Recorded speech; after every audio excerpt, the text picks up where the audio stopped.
I lay frozen in my childhood bedroom, my body locked in place, my mind screaming while my lungs barely worked. I couldn't move. I couldn't scream. I could only listen. Footsteps crossed the hallway, slow, deliberate. The door didn't close. It stayed slightly open. From the darkness outside, my sister whispered, calm and steady, "Just make it look natural." A man I had never seen before stepped into the room. He leaned over me and checked my pulse.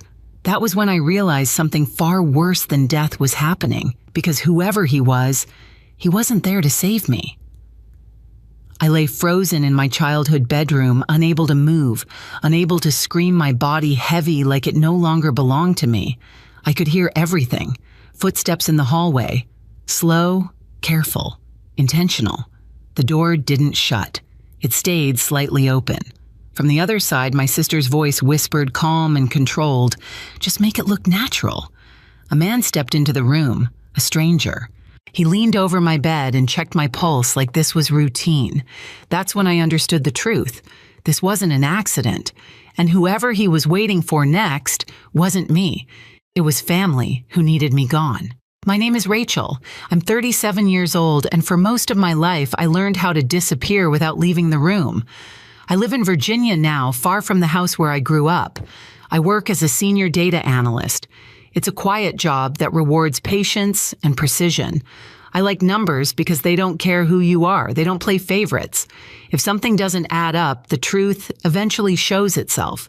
My family never worked that way. On the surface, we looked normal. A neat house in a quiet Pennsylvania town, family photos lining the hallway, holiday dinners that smelled like roasted turkey and burnt rolls.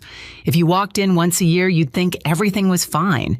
But inside that house, there were roles, and mine was always the extra. My father, Richard, liked control more than conversation. He spoke in conclusions, not questions. My mother, Gloria, learned long ago that silence kept the peace. And my younger sister, Lena, she was the center of gravity. Loud, charming, always sure the room was watching her.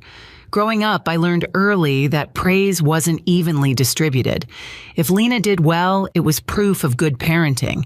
If I did well, it was luck, or coincidence, or quietly ignored. The only person who ever really saw me was my grandmother, Eleanor. She used to let me sit with her at the kitchen table long after everyone else left. She'd slide a mug of tea toward me and say, "You notice things. That matters." When she died, the house felt colder, emptier. At her funeral, I remember watching my father's face. No tears, just relief. At the time, I told myself grief looks different on everyone. Before she passed, Grandma Eleanor gave me a small tin box. "Don't open this in front of your father," she said. "When you're truly on your own, you'll understand." I never opened it. I thought it was sentimental, harmless. Years later, when my mother had knee surgery, I drove back to Pennsylvania to help. 2 weeks off work, just long enough to slip back into old habits, cooking, cleaning, staying out of the way. A few days before I left Virginia, I received a letter about unreported income, a large amount, money I'd never seen. I brushed it off as a mistake. I wish I hadn't. Because that letter wasn't an error. It was the first crack in something my family had been hiding for years. The first few days back in that house felt familiar in the worst way. I woke up early to make coffee my mother barely touched. I helped her to the couch, changed her bandages, sorted her pills into neat little rows for the week. My father hovered in doorways, offering instructions instead of help. Lena stopped by twice, both times dressed like she was heading somewhere better. She took photos with Mom on the couch, arm draped just right, smile angled for the camera. Taking care of her, she posted. Then she was gone within 20 minutes. No one questioned it. They never did. By the fourth night, exhaustion sat deep in my bones. The house had a way of draining you quietly like a slow leak you don't notice until you're empty. That evening, Lena appeared in my doorway holding a mug. "You've been doing a lot," she said softer than I'd heard her sound in years. "This will help you sleep." The tea smelled faintly sweet. Chamomile, maybe, or something pretending to be. I hesitated just long enough to feel foolish for hesitating. She was my sister. This was my childhood home. I took the mug and drank it. Within half an hour, my legs went first. It wasn't dramatic, just a strange heaviness like my body had decided it was done listening to me. I tried to stand and didn't make it past the edge of the bed. My arms followed, then my fingers. Panic surged, but my mouth wouldn't cooperate. I was awake, fully awake, trapped. Through the narrow opening of my door, I saw a sliver of hallway light. A shadow passed, then stopped. Lena's voice floated in low and controlled. Just do what Dad asked. The door didn't open all the way. It stayed slightly ajar. Footsteps crossed the threshold. He moved carefully like someone who didn't want to leave marks. I couldn't turn my head, but I felt the mattress dip beside me. 2 fingers pressed against my neck, checking my pulse. She's still breathing, the man muttered. This wasn't supposed to hit her this hard. My stomach dropped. Lower your voice, Lena snapped. She won't remember anything. I wanted to scream. I wanted to fight. Instead, I stared at the ceiling, watching a crack I remembered from when I was 12. Dad said this is the only way, Lena continued. Once the hearing happens, it won't matter. Hearing. That word cut through the fog sharper than anything else. This wasn't about me resting. This wasn't concern. This was a plan. The man hesitated. This feels wrong. You're already here, Lena said. Just make it look natural. They left the room. The door clicked softly shut, and in that silence, something inside me shifted. This wasn't sibling rivalry.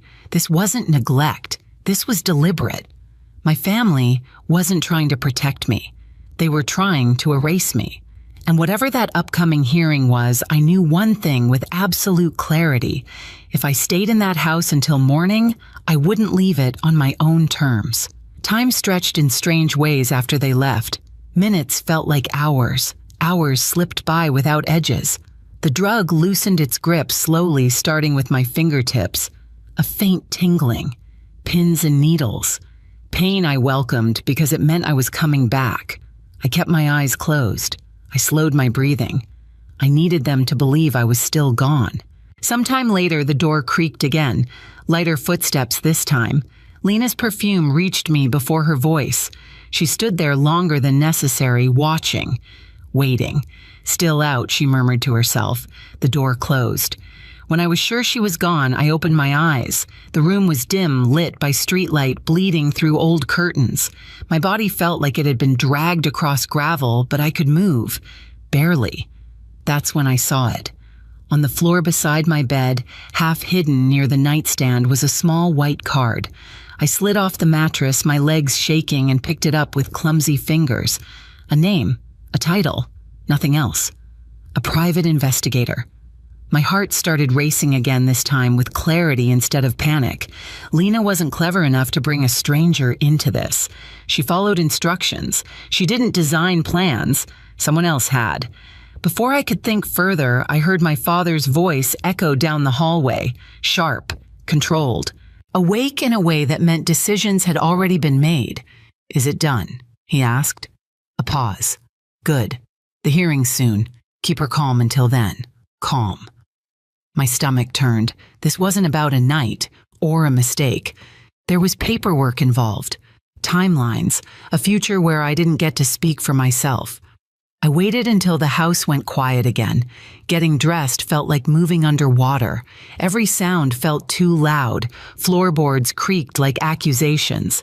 I slipped past my parents' room, past Lena's door, listening to her steady breathing on the other side.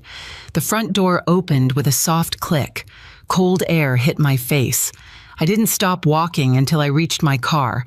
I drove for 20 minutes before my hands stopped shaking enough to think. I pulled into a small roadside stop and sat there, engine off, breathing through the fog still clinging to my head. I took out the card and stared at it. Calling felt dangerous. Not calling felt worse. The phone rang 3 times before someone answered. Groggy at first, then alert when I said my name. You were in my room, I told him. You checked my pulse. Silence. You're awake, he said finally. You're not supposed to be. I heard everything I replied.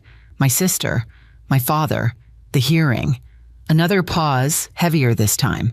Then you need to listen, he said, because what they're doing to you isn't a family issue.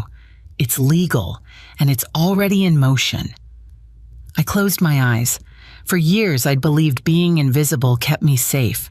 That night, I understood the truth. It made me the easiest target, and if I wanted my life back, I wasn't going to get it by staying quiet anymore. Marcus didn't sugarcoat anything.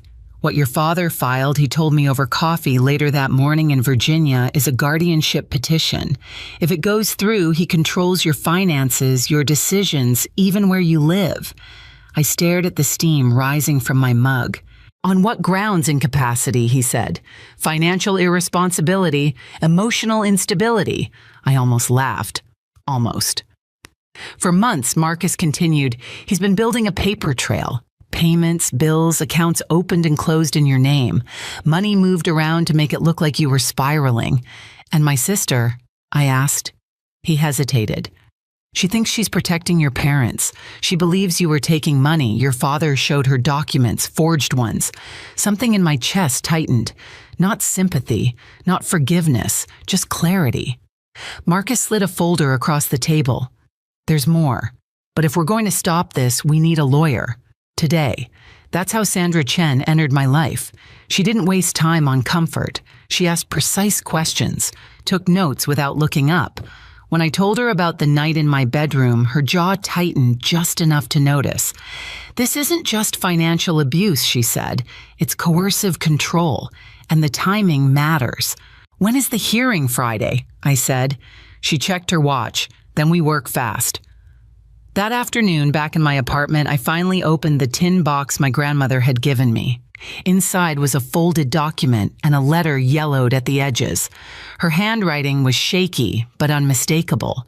She wrote about my father filing false statements after her death, about money that was supposed to go to me, about her fear that he'd never stop if no one challenged him. The document underneath was her original will. Sandra read it twice. Then she exhaled slowly. This changes everything. By Thursday night, we had assembled the story my father never thought I'd be able to tell. Records showing the flow of money, proof the accounts tied back to him, a timeline that made his narrative collapse under its own weight. Friday morning, I walked into the courthouse wearing a navy suit I'd owned for years, but never felt ready to wear. My father was already there, seated confidently, arm draped over the back of the chair like he owned the room. My mother sat beside him, hands folded, eyes down. Lena was nowhere to be seen. Richard looked up when I entered. For the first time in my life, he didn't hide his shock. "You shouldn't be here," he said quietly as I passed. I didn't respond. I sat down next to Sandra and placed my hands flat on the table. They didn't shake. The hearing started the way he expected. His attorney spoke about concern, about family, about a daughter who had lost her way. Documents were passed forward, carefully curated, selective. Then Sandra stood. She didn't raise her voice. She didn't rush. She pointed out the incorrect address listed as my residence, the missing notifications, the unusual timing of financial movements. She used the word misrepresentation, then manipulation, then fraud. The judge's expression changed. Sandra asked that the court review the original will submit it into evidence. She explained how the funds my father claimed I had mishandled were never mine to begin with. Finally, she asked me to speak. I answered every question clearly. My job, my budget, my savings, my understanding of my own affairs. The evaluator looked confused. Why was this petition filed at all? The room went quiet. The judge dismissed the guardianship petition on the spot and ordered a formal investigation into how it had been filed. Richard stood up too quickly. "This is a misunderstanding." "Sit down," the judge said. I watched something crumble in him then. Not fear of consequences, fear of exposure. Outside the courtroom, Lena found me. Her face was pale. "You lied," she said. "You let us think." "No," I replied. "I stopped correcting you." She opened her mouth to argue, closed it again. For the first time, she looked unsure of which script to follow. Over the next weeks, the truth came out piece by piece. Investigators traced the money, the forged signatures, the accounts linked back to my father. Everything he'd accused me of doing, he'd been doing himself. When the charges were filed, he didn't call me. He didn't apologize. He claimed I'd manipulated everyone against him. At his sentencing, he spoke once. "My daughter is unstable," he said. "She's always been jealous." The judge listened, then responded calmly. "The evidence suggests otherwise." The sentence was handed down, a long one. Lena's case followed. The court acknowledged her role and her reliance on what she'd been told. She received probation and mandatory counseling. She approached me afterward, eyes red. I didn't know she whispered. I thought I was helping. "You didn't ask," I said. "That matters." She nodded like the weight of that truth had finally landed. As for my mother, she said nothing. She watched. And for once, her silence wasn't protection. It was consequence. I stood alone outside the courthouse when it was over, the air sharp with winter. I expected to feel victorious. Instead, I felt steady. The doorway that night didn't end me. It revealed them. And for the first time, I wasn't walking away invisible. The weeks after the hearing moved quietly like the world was exhaling after holding its breath too long. The investigation unfolded exactly as the evidence said it would. My father's story unraveled on paper first, then in court. The money he claimed I'd mishandled was traced back to accounts he controlled. The forged signatures were confirmed. The pattern was impossible to ignore. The sentence came down on a gray morning, long enough to make it clear this wasn't a misunderstanding or a family dispute. It was a crime. When they led him away, he never looked at me, not once. I realized then he never really had. Lena's outcome was different. Probation, mandatory counseling, consequences without absolution. She stood outside the courthouse afterward, smaller somehow, stripped of the certainty she'd borrowed from him for years. She said she was sorry. I believed she meant it. That didn't mean things could go back to what they were. My mother moved out of the house she'd hidden inside for decades. Silence no longer protected her. It simply followed her somewhere else. I returned to Virginia and bought a small place near the water. Mornings were quiet, honest. I slept without locking my door out of fear. Justice didn't feel like triumph. It felt like finally standing on solid ground and knowing no one could pull it out from under me again. For a long time, I believed staying quiet was the same as staying safe. I was wrong. Family doesn't get a free pass to control a race or silence you. Love isn't proven through obedience, and survival isn't selfish. If you've ever been made to feel unstable, ungrateful, or invisible just for protecting yourself, know this: you're not imagining it. If this story resonated with you, share your thoughts in the comments and subscribe so you don't miss the next story where truth finally wins.